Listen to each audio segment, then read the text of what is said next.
For more than 4 decades, the M1 Abrams has been one of the most recognizable and feared tanks on Earth. It has fought across deserts, cities, mountains, and open battlefields. But now, the United States is doing something that sounds almost impossible. Instead of simply upgrading the Abrams again, the U.S. Army is working toward a fundamentally different version of the tank. It is called the M1E3 Abrams, and this could be the biggest transformation the Abrams has ever received. Because the future Abrams isn't simply supposed to be more powerful. It is supposed to be lighter, smarter, more efficient, and easier to upgrade. So why does America believe the Abrams needs to change? And what exactly is happening to the tank that has dominated American armored warfare for decades? Let's find out. The first question, what is the problem with the old Abrams? The Abrams has evolved continuously since it entered U.S. Army service in the early 1980s. The original M1 was already a sophisticated machine, but over the decades, additional armor, electronics, sensors, communications equipment, and protection systems were added. Every upgrade made the tank more capable, but it also made it heavier. The latest M1A2 SEPV3 Abrams is a massive machine, weighing roughly 70 tons depending on configuration, and that creates problems. A heavier tank requires more logistical support. Bridges become more difficult to cross, transport becomes harder, fuel consumption becomes a major concern, and strategically moving thousands of these vehicles across long distances becomes increasingly complicated. The Army eventually reached a point where simply adding more equipment wasn't enough. The Abrams needed a new philosophy. That is where the M1E3 comes in. The U.S. Army needed a lighter Abrams. One of the biggest goals of the M1E3 program is to significantly reduce the tank's weight. The exact final weight has not been publicly established because the design is still developing. But the Army has made it clear that weight reduction is a major priority. And this doesn't mean simply removing armor. Instead, engineers are looking at the entire vehicle, how the armor is arranged, how the ammunition is stored, how the crew is protected, how the turret works, how the electronics are installed, and how the tank generates and distributes power. The objective is to make the tank lighter without simply making it weaker. That is a very difficult engineering challenge. The crew capacity could shrink. Perhaps one of the most dramatic changes could happen inside the turret. Traditional Abrams crews consist of 4 soldiers: the commander, the gunner, the loader, and the driver. But modern technology is making it increasingly possible to automate tasks that previously required another crew member. The M1E3 is expected to incorporate an autoloader, allowing ammunition to be loaded into the main gun automatically. That could potentially reduce the crew from 4 soldiers to 3. The advantages are obvious. Fewer people means less internal space is required. Less internal space can mean less weight, and an autoloader can potentially provide more consistent loading performance. But the bigger advantage may be survivability. With fewer crew members inside the turret, designers have more freedom to rethink the tank's internal architecture. The unmanned future. This leads to another major question. Could the M1E3 eventually have a remotely operated or unmanned turret? The Army has explored concepts that move toward this direction, although the exact final M1E3 configuration remains under development. The idea is revolutionary. Instead of placing the crew directly beneath a massive gun and ammunition system, the crew could potentially operate from a more protected compartment inside the hull. The turret itself could become smaller, and that could reduce the amount of armor required. But there's another advantage. A smaller turret means a smaller target. And on a battlefield filled with drones, anti-tank missiles, and precision-guided weapons, reducing the tank's physical and thermal signature could become extremely important. Active protection is becoming essential. Traditional tank protection relies heavily on armor, but modern battlefields have changed. Today, a tank can potentially be attacked from directions that traditional armor wasn't originally designed to handle.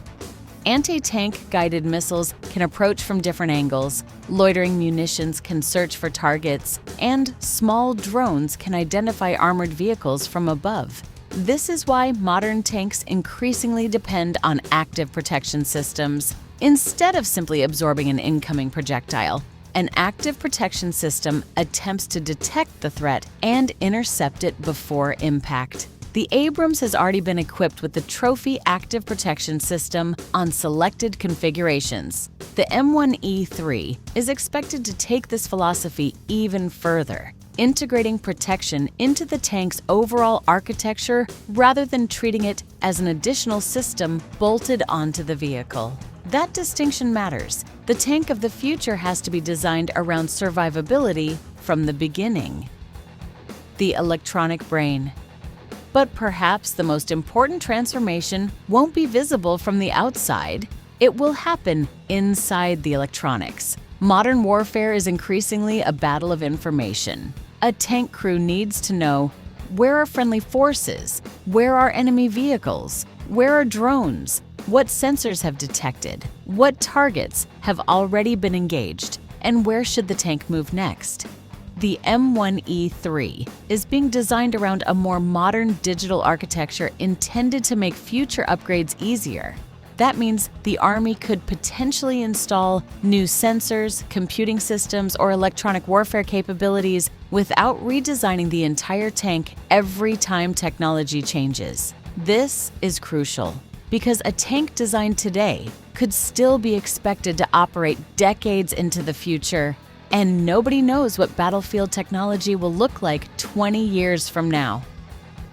Drones have changed everything. The M1E3 is also being developed in an era when drones have fundamentally changed armored warfare. In previous wars, tanks could sometimes rely on camouflage and terrain to remain hidden. Today, inexpensive drones can search large areas and identify vehicles from above. That means the traditional concept of a tank hiding simply because it is behind a hill or building is becoming less reliable. The future Abrams therefore needs to operate as part of a much larger network. It won't just be a gun and armor. It will be a sensor, a communications node, a weapons platform, and potentially part of a network connecting tanks, infantry, drones, aircraft, and other systems. That is a very different concept from the Abrams of the 1980s. So, why not just build a new tank? This is perhaps the most interesting question. Why keep the Abrams name at all? Because America already has decades of experience manufacturing, maintaining, and operating the platform. The Army also has an enormous ecosystem built around the Abrams. Training, spare parts, maintenance facilities, transportation systems. A completely new tank could require an entirely new logistical infrastructure. The M1E3 approach attempts to capture the advantages of a new generation vehicle while retaining as much commonality with the Abrams family as practical. But this is not simply another armor package. It represents a shift toward a fundamentally more adaptable vehicle. Now, the biggest challenge. There is one problem that engineers cannot simply program away. Everything has a cost. More sensors require power, more electronics require cooling, more protection adds weight, more ammunition increases logistical requirements, and more sophisticated systems can become expensive. The M1E3 therefore has to balance everything: firepower, protection, mobility, power, weight, cost, and reliability. Make the tank too heavy and strategic mobility suffers. Make it too light and protection could suffer. Add too much technology and complexity increases. Remove too much and the tank could become vulnerable. The challenge is finding the sweet spot. The Abrams is entering its next era.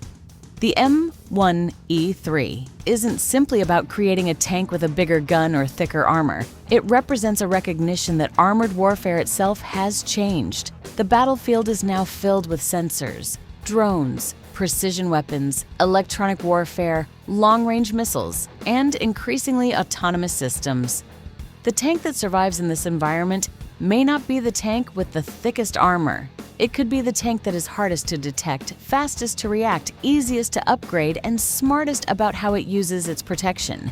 And that is exactly why the M1E3 matters. The Abrams has already survived more than 40 years of technological change. Now America is attempting to redesign it for the decades ahead.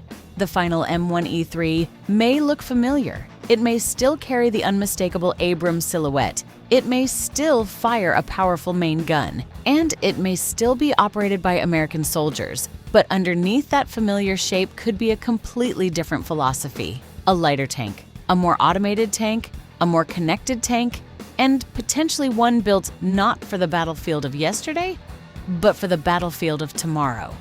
The Abrams isn't being retired. It's being reinvented. But the M1E3 is only the beginning. As warfare evolves, tanks are becoming faster, smarter, and more connected than ever before. So the real question is, will the M1E3 become the tank that defines the next generation of armored warfare? If you enjoyed this deep dive, subscribe to the channel for more videos about the world's most advanced tanks, missiles, aircraft, and military technology. And let me know in the comments, do you think the M1E3 Abrams will be the world's most advanced main battle tank? I'll see you in the next one.